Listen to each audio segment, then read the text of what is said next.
अच्छा, ये मैं बात कर रहा हूँ आप सबसे कि ये कार्डिक मीटर है।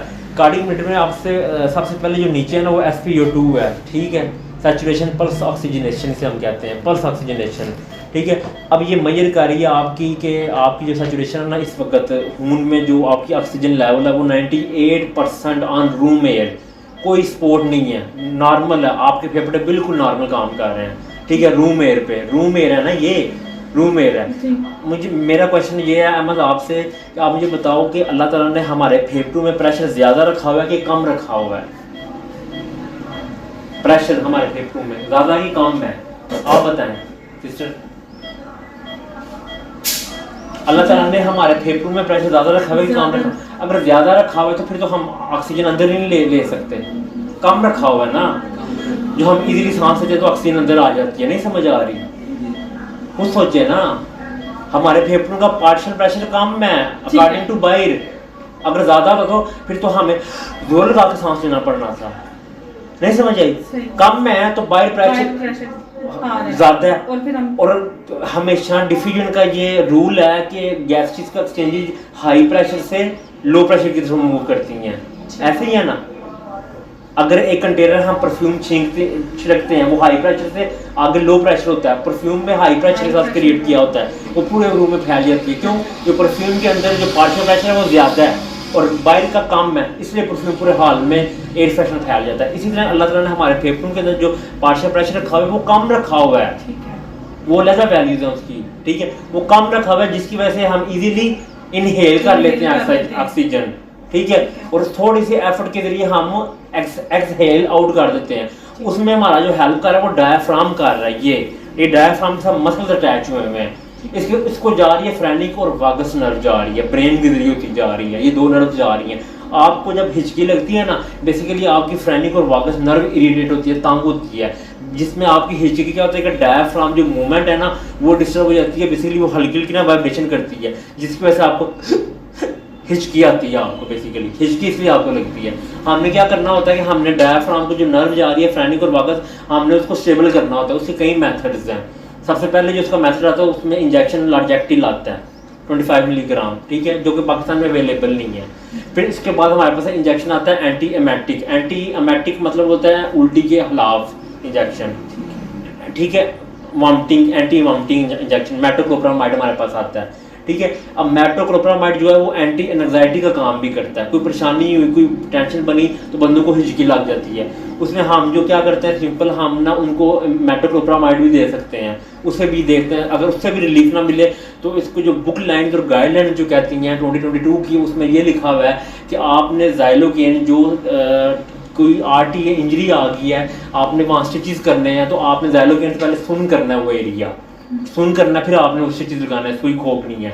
तो ज़ाइलोकेन इंजेक्शन होता है, वो हम 2 एम्प्यूल लेके, दूध आधा कप लेके हम वो डाल के उसमें तोड़ के हम मरीज़ को पिला देते हैं। विद इन 15 मिनट क्या होता है, ज़ाइलोकेन ने एनेस्थीसिया का काम करना होता है, स्किन को नम कर देती है, महसूस ही नहीं होता, पेशेंट को महसूस ही नहीं होता सुई जा रही है। वो इंजेक्शन आता है, वो हमें पता होता है ब्लॉक लगाने का, कहाँ लगाना है, फिर हम अपना स्टिचेस लगा देते हैं, पेशेंट को फील नहीं होता। हाँ, पेन होती ज़रूर है, किसकी? सुई इंसर्शन की। जो ज़ाइलोकेन हम इंजेक्ट करेंगे ना उसकी पेन होगी, इसलिए हमें पेशेंट को काउंसिल करना पड़ता है कि आप जनाब हम ना सुन करने लगे ये एरिया, क्योंकि आप स्टिचेस बाद में 10 लगाने पड़ जाते हैं, बाद में 12 लगाने पड़ जाते हैं, सारे कोई फटे आ जाए तो उसमें हमें ज़ाइलोकेन इरेज़र भरना पड़ता है। आफ्टर सेप्टिक मेजरमेंट हम उसको साफ करके उसको शेव करके एरिया को वो ज़ाइलोकेन इंजेक्ट करते हैं। ज़ाइलोकेन की भी फिर टाइमिंग है, टाइम है, उसने काम करना होता है 10 मिनट 15 मिनट। उसको हमने अगर टाइम को इंक्रीज करना तो हम उसमें एड्रीनालिन ऐड कर देते हैं injection. Adrenaline life saving injection होता है। जब पेशेंट डाई हो रहा होता है ना, जो कि कोमार्बिडिटीज़ में आपके डायबिटिक आ गई, आपकी हाइपरटेंशन आ गई, आपकी CLD क्रोनिक लिवर डिजीज़ आ गई, और मुख्तलिफ आपकी रेस्पिरेटरी डिजीज़ आ गई और न्यूरोलॉजिकल डिजीज़ आ गई, ठीक है। उसकी वजह से हम देखते हैं कि हमारे पास, हम एमरजेंसी में बैठे हों तो हमारे पास पेशेंट लैंड हो गया और हम देख रहे हैं कि वो डाई जाने वाला है। हमारे पास जो लाइफ सेविंग इंजेक्शन है ना, वो इस वक्त हमारे पास एक एट्रोपिन है जिसने हार्ट के रेट को बढ़ाना होता है। हार्ट का जो रेट है वो नॉर्मल 60 to 100 के बीच में रहता है, पर बच्चों में फिजियोलॉजिकली टैकी होता है, not a pathologically. Patho mean बीमारी, फिजियोलॉजिकल मीन नॉर्मल, सब कुछ फिजिकली नॉर्मल, फिजियोलॉजिकली हम इसे कहते हैं, ठीक है। बच्चों का हार्ट रेट जो है वो 135 145 तक भी होता है, ठीक है, वो बिल्कुल नॉर्मल चल रहा होता है, ठीक है, बच्चों का हार्ट रेट। अडल्ट का जो हार्ट रेट है अबव 18, ठीक है, प्लस 15, ठीक है, जो प्यूबर्टी की एज होती है, इसके बाद जो हार्ट रेट होता है वो हार्मोन जो रिलीज होते हैं, ग्रोथ हार्मोन, वो हार्ट रेट को सेट कर देता है 60 to 100 के बीच में। अब इसके अंदर वेरियस फैक्टर हो सकते हैं कि पेशेंट को आया दमा तो नहीं है, क्यों, हार्ट ने और लंग्स ने मिल के और गुर्दों ने मिल के, इन तीन चीज़ों ने मिल के बीपी को मेंटेन करना है और बॉडी को ऑक्सीजन पहुंचानी है। इन तीन चीज़ों ने मिल के, हार्ट ने, लंग्स ने और किसने, किडनीज ने। अब किडनीज का लिंक है ब्रेन के साथ। अब ब्रेन बहुत नाजुक है और सेंसिटिव है, और किडनीज ये बर्दाश्त ये नहीं कर सकते ना ऑक्सीजन को, इसकी कमी को, और ना ब्लड की कमी को, ठीक है। अब कई पेशेंट में जब बीपी लो होता है, रीज़न होगी डायरिया, जैसे कि आजकल माशरे में रोटा वायरस इंड्यूस डायरिया फैला हुआ है। रोटा वायरस की जो डायग्नोस्टिक हाल मार्क है ना, वो है स्मेल, फाउली स्मेल, बदबूदार, ठीक है। इसके कम से कम 3 से 4 दिन लगते हैं, और इसकी ड्रग ऑफ चॉइस है नाइट्रोजन ऑक्साइड, ठीक है, हम इसमें देते हैं रोटा वायरस में। अब 3 से 4 दिन इसने लेनी होती है, साथ में हम और थेरेपी करते हैं, फ्लूइड रिससिटेशन करते हैं, ठीक है।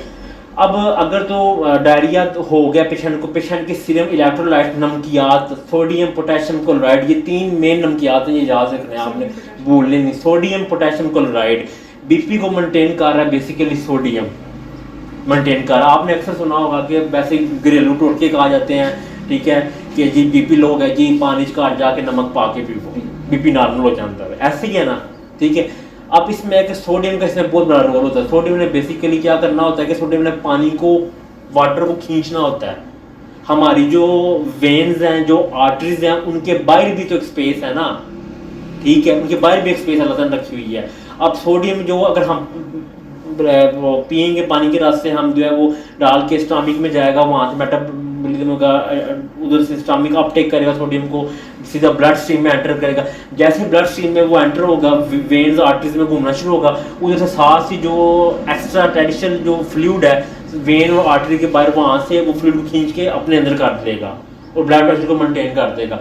डायरिया में क्या होता है, सोडियम पोटेशियम क्लोराइड लॉस हो जाते हैं, ठीक है, जिसकी वजह से पेशेंट का बीपी क्या होता है, अक्सर हमें 90 80 इतना लो मिलता है, जिसकी वजह से हमें क्या कहता है कि मैं जूं ही खड़ा होता हूँ, मुझे चक्कर आ जाते हैं। वो बेसिकली ब्लड फ्लो नहीं मिल रहा ब्रेन को। अब समझ आइए कि ऑक्सीजन की क्या वैल्यू है। वो 1 सेकंड भी, वो 3-4 सेकंड भी ब्लड फ्लो ब्रेन को ना मिले, ऑक्सीजन ना मिले, तो ब्रेन इंजरी होने का खतरा होता है, इवन डेथ होने का खतरा होता है। ब्रेन इतना सेंसिटिव है ऑक्सीजन के हवाले से, ऑक्सीजन के हवाले से ये इतना सेंसिटिव है, ठीक है। ब्रेन स्टेम इंजरी होने का खतरा होता है, ब्रेन जो है वो निक्रोसिस होने का खतरा होता है, इन्फेक्शन होने का खतरा होता है, एस्कीमिया होने का खतरा होता है, ठीक है, ब्लड फ्लो की वजह से, क्योंकि ब्रेन बर्दाश्त नहीं कर सकता। ये बहुत नाजुक और जिद्दी है। सबसे ज़्यादा जो जिद्दी हैं वो गुर्दे हैं, ठीक है। ये एक अलग टॉपिक है। मेन बात मैं कह रहा था हार्ट रेट की। हार्ट रेट आपका 60 to 100 नॉर्मल होता है। स्मोकर्स पर्सन में ये वेरी करता है, 100 प्लस होगा, 115 110 108 डिफरेंट ये होगा। वैसे नॉर्मल फिजियोलॉजिकल जिस पर्सन को कोई बीमारी नहीं है, ठीक है, उसका नॉर्मली 60 से 100 के बीच में ही रहेगा, इससे ऊपर नहीं जाएगा। हाँ, अगर उसके ऊपर खौफदारी है, उसे किसी ने डराया, कोई परेशानी में है, कोई डिप्रेशन में है, कोई मसला है, कोई से उससे कोई प्रॉब्लम हुई है, उसकी वजह से बीपी उसका कोई पता नहीं, वो हार्ट रेट शूट कर जाए, अटैक की, जिसे हम पैल्पिटेशन कहते हैं, ठीक है। बाज़ की कंप्लेन होती है पेशेंट्स की कि हमें दिल की धड़कन महसूस होती है तेज़। अब ये दिल लगा हुआ है, वो दिल की धड़कन इतनी बीट तेज होती है कि उनको हल्की की ना पैल्पिटेशन भी महसूस हो रही होती हैं। वो इतनी तेज से वो बीट कर रहा होता है कि वो पैल्पिटेशन, इसको हम कहते हैं फील कर रहे होते हैं। ये बेसिकली पैल्पिटेशन होती हैं, हल्की हल्की ना ऐसे पैल्पिटेशन उनको आ रही होती है, पसीने आना, ये दिल की धड़कन तेज होती है। दिल की धड़कन का 100 प्लस जाना, 100 से ऊपर दिल की धड़कन का जाना, इसे हम टैकीकार्डिया कहते हैं, टैकीकार्डिया। और 60 से बिलो आना, इसे हम कहते हैं ब्रैडीकार्डिया। हमारे पास 60 से बिलो आ गया तो हमें इसको ऊपर करना होता है। सबसे पहले हम इसी ही परफॉर्म करते हैं कि पेशेंट को खुदा ना हादसा MI, आपने सुना हुआ है नॉर्मल क्लास से, मैं मुतहिब हूँ कि आपने नॉर्मल सुना हुआ है कि हार्ट अटैक हो गया बंदे को। Heart attack basically heart attack है क्या? हार्ट अटैक में ये होता है कि आपकी जो हार्ट है उसको ब्लड फ्लो नहीं जाता थोड़ी देर के लिए, और वो एरिया डैमेज हो जाता है, और हार्ट, ये कॉर्निया और ब्रेन सेल्स और स्पाइन के सेल्स ये वो हैं कि जो कभी भी रिकवर नहीं हो सकते। ये एक मरतबा खुदा ना हादसा डैमेज हो गए तो इन्होंने रिकवर कभी भी नहीं होना। इसलिए आपने देखा है कि फालिज के मरीज, जिनको फालिज हो गया वो हो गया, जिनको पोलियो हो गया, जिनकी आंख आया होगी, ऐसे ही है ना। ये रिकवर अनरिकवरेबल है। हार्ट इसका मसला हो गया, उसने through out the life medication पे रहना है, ऐसे ही है। ये नॉन रिकवरेबल है।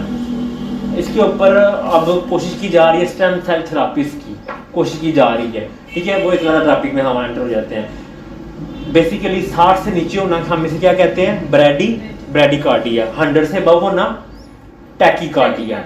ये टर्म्स अभी आपको आनी चाहिए, ठीक है। हाँ, अब बात कर लेते हैं सैचुरेशन की। सैचुरेशन नॉर्मल कितनी होती है? 96, 97, 98, 99, 100 तक इसमें जो घूम रही होती है, ऊपर नीचे हो रही होती है। ज़्यादातर जाकर रुक जाती है 97, 98 में रुक जाती है, ठीक है।